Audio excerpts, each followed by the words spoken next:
And after that devastating round, well, actually not devastating, clearly that was just a long, painful round for our dear players. We now go back towards the buying stage, which the red player has enough for gold level 2, because that cost him 15 gold.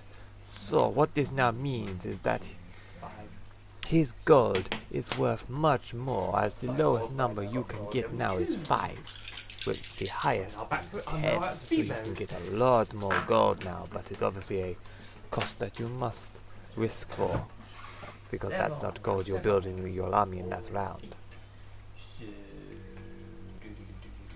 Whereas the blue player I don't think has enough resources to do anything as such. So whilst our players are just adding up their lovely gold, a thing that I have not mentioned yet is that when you have other resources, you still have the same amount of dice rolls. So as you can see, the blue player is now rolling 1 lever dice, but because he has 6 rolls, he can still roll the 5 and 5 gold. But if he wanted to, he could split that between, so he could say roll 3 iron, not iron, leather, sorry, and 3 gold to split up the cost. But of course, that means you're going to get less gold to buy stuff, so that is where the choices come into play.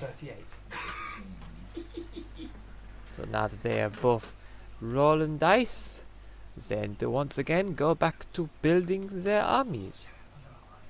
The blue player has 1 man left from his last round, so he still needs to build 2 men, whereas the red has nothing. So we shall see what their strategies are being now that the red player has a lot more gold. We shall see.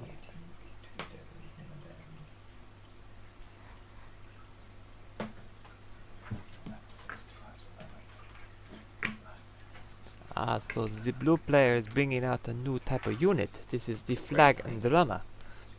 This very special little unit is has a 2 base, just like the horse. But what he does is he cannot attack anybody. But what he does is he inspires all troops around him within a 5 block radius, so that their attack rolls and defensive rolls are boosted by 1. So if they roll, say, a 4, then that is a 5. If they roll a 1, that is a 2, and so on. So this is quite a good little unit to keep your men alive.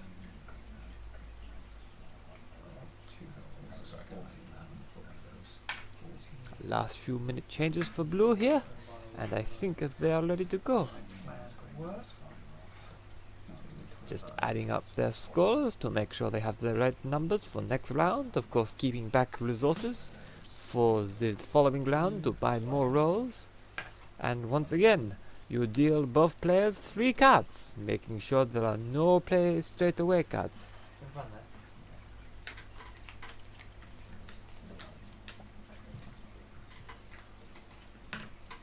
And now that they have their cards, off we go again on this merry round 3.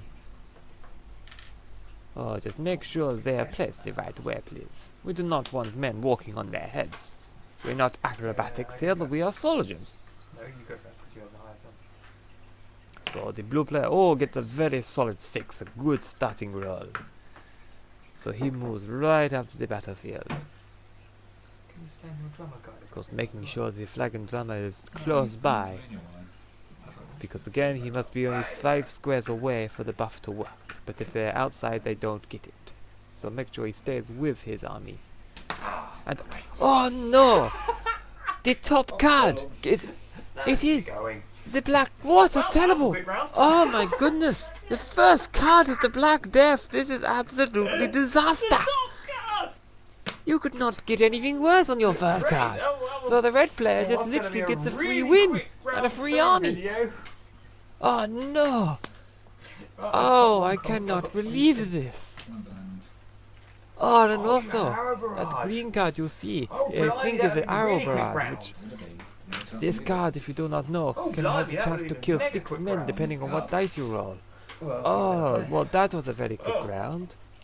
So, but there are 8 days to launch, and that was the quickest round 3. So, I shall see you tomorrow for the fourth round.